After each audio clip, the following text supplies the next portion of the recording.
먼저 하나님 앞에 우리 박수 한번 올려드릴까요? 그리고 며칠, 몇 주 이렇게 연습해가지고 하나님 앞에 영광을 돌리고 또 우리들에게 은혜를 끼친 우리 성가대에게도 박수 한번 드립시다. 예, 감사합니다. 부활절, 우리가 부활절이라고 합니다. 우리 예수님께서 부활하신 그날, 우리가 주님 앞에 예배드리는 그날, 그래서 부활절이라고 합니다. 그래서 보네포라는 신학자는 이렇게 말합니다. 부활절을 아는 사람은 절망할 수 없다라고 말합니다. 부활하신 주님이 계시니까. 또 어떤 이는 이렇게 말합니다. 예수님은 부활하셨으며 예수님의 복음은 아직도 살아 역사하고 있다. 왜? 주님이 부활하고 계시니까. 그럼 영원히 살아 계시니까 그분의 복음은 영원토록 살아 역사한다라고 말하고 있습니다. 우리는 그래서 살아계신 주님을 믿습니다. 아멘. 살아계신 주님을 우리 믿습니다. 그래서 다른 종교를 가졌던 어떤 한 사람이 그리스도교로, 그리고 그리스도를 믿는 크리스찬으로 개종을 하였습니다. 그래서 놀란 친구들이 물어봤어요. 친구야, 어떻게 해서 자네가 그리스도인이 되었냐라고 물어봤습니다. 그러니까 그 친구가 이렇게 대답을 합니다. 내가 길을 간다고 생각해 보세요. 내가 한참 길을 가려고 있는데 갈림길이 나타났어. 근데 갈림길이 나타났는데 내가 어떤 길로 가야 할지 모를 때 거기에 두 사람이 있었는데 한 사람은 죽어 있고 한 사람은 살아 있었어. 그렇다면 자네는 누구에게 길을 묻겠는가 하는 겁니다.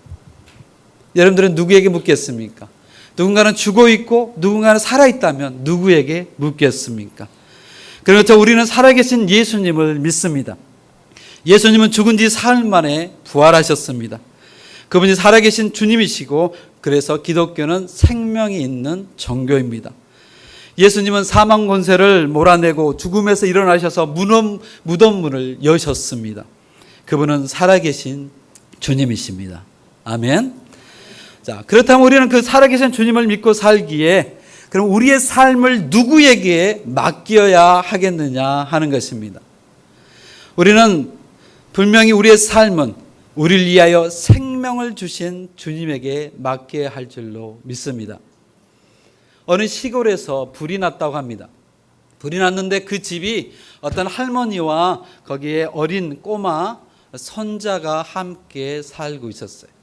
근데 불이 났어요. 불이 났는데 그 꼬마가 그 집 안에 있었습니다. 그래서 이 할머니가 불이 난 걸 알면서도 그 손자를 구하기 위해서 그 집으로 뛰쳐 들어갔어요. 그런데 불행하게도 할머니께서 거기에서 더 이상 나오지를 못했습니다. 불길은 더 강렬하게 번지고 있었습니다.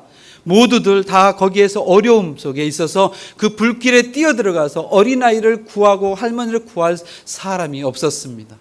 근데 그곳에서 한 사람, 허름하게 생겼던 한 사람, 허름하게 옷을 입고 허름하게 있었던 그 한 남자가 빨갛게 불이 있는 그곳을 뛰쳐 들어갔어요.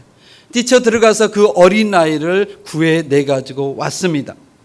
근데 그 어린아이를 구해내면서 이 허름한 이 남자는 화상을 입었고 거기에 많은 몸에 상처투성이가 되고 말았습니다. 이제 이 어린아이, 집도 잃어버렸고 할머니도 잃어버렸습니다. 산에 고아가 됐습니다. 어느 누구도 돌봐줄 사람이 없었어요. 그래서 그 마을에서 회의가 있었습니다. 이 어린아이를 누가 보살펴야 할까 자원하는 사람을 구하고 있었습니다.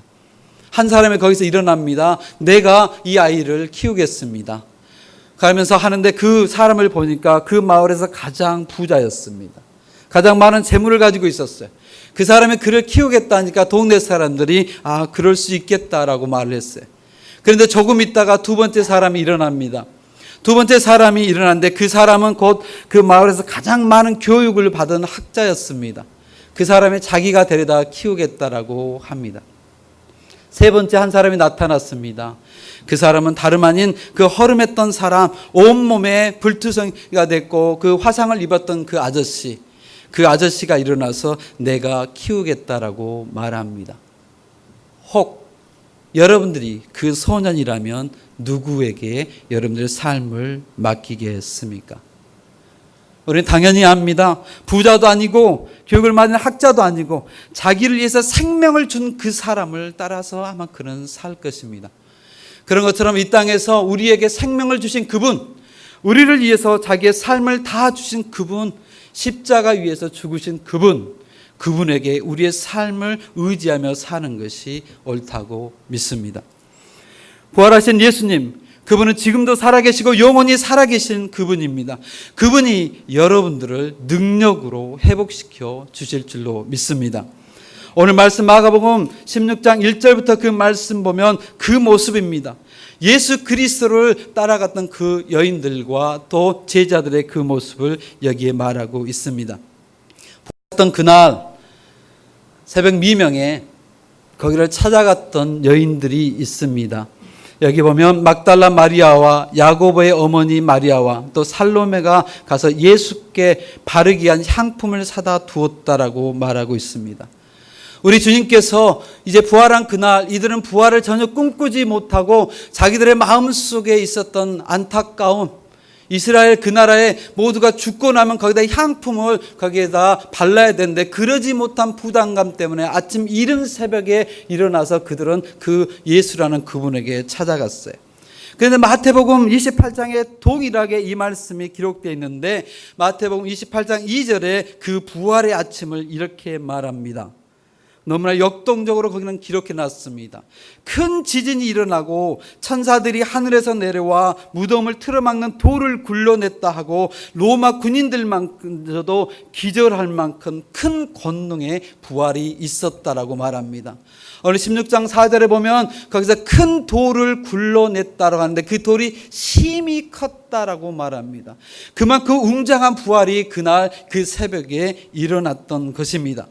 큰 지진이 일어났고 천사들이 나왔고 그랬습니다. 그래서 그 새벽 미명, 그 아까 우리가 화면을 보았던 것처럼 우리 죄만큼이나 어둡고 어두웠던 그날 그 어둠을 다 물리치고 새벽에 동이 트는 그때 태양이 뜨는 것과 같이 그 놀라운 찬란한 모습으로 주님께서는 부활하셨다라고 말하고 있습니다. 우리 주님께서 여기 말한 것처럼 그 심히 큰 돌도 그 주님의 부활을 막지 못했다라고 말하고 있습니다.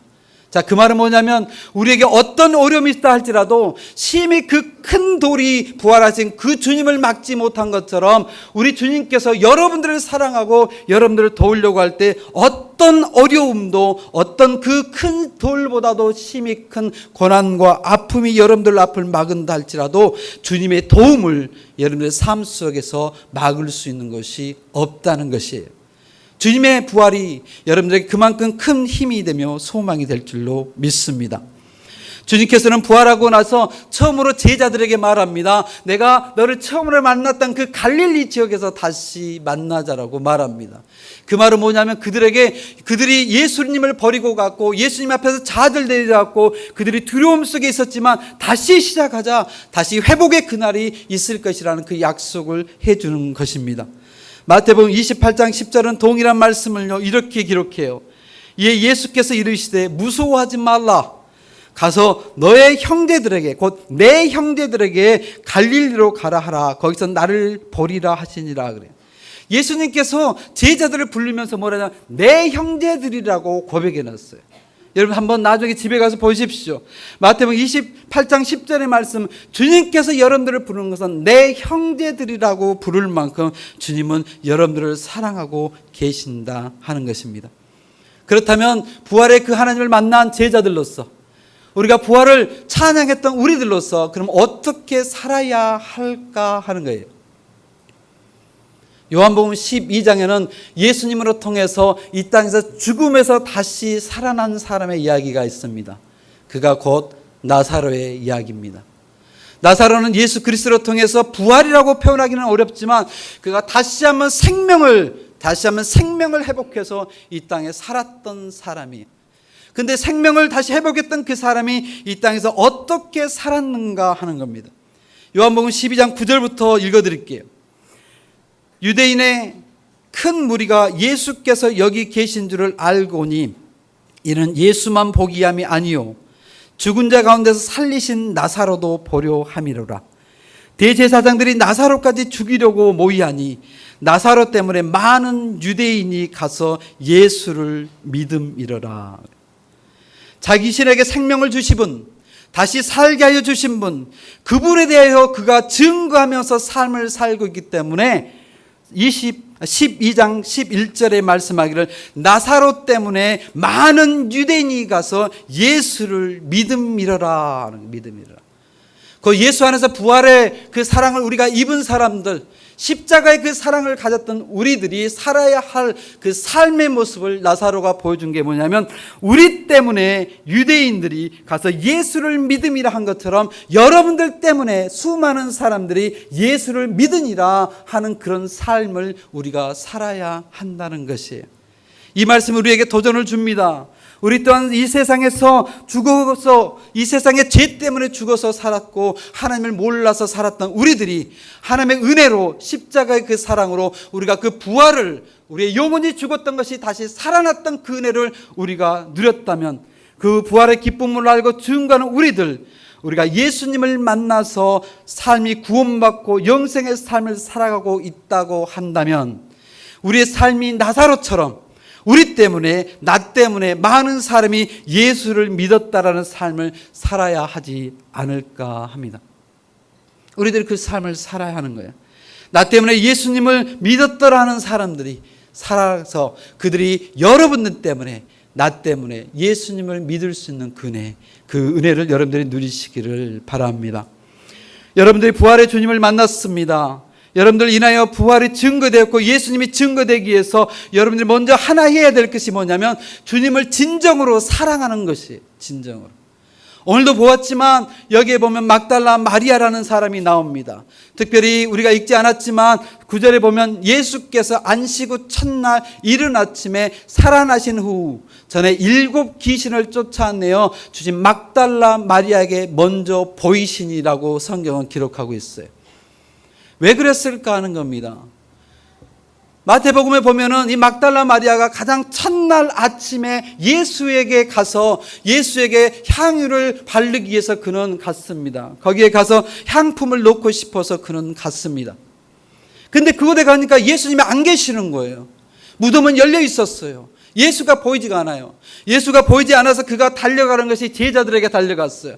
그러니까 베드로와 또한 요한이 함께 가서 다름질하여 그곳에 갔습니다.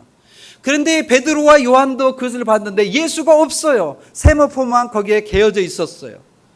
그래서 예수님을 보지 못해서 무덤을 보고 그가 멍하니 그것을 보다가 그들의 각자 자기들의 집으로 돌아갔다라고 기록되었습니다.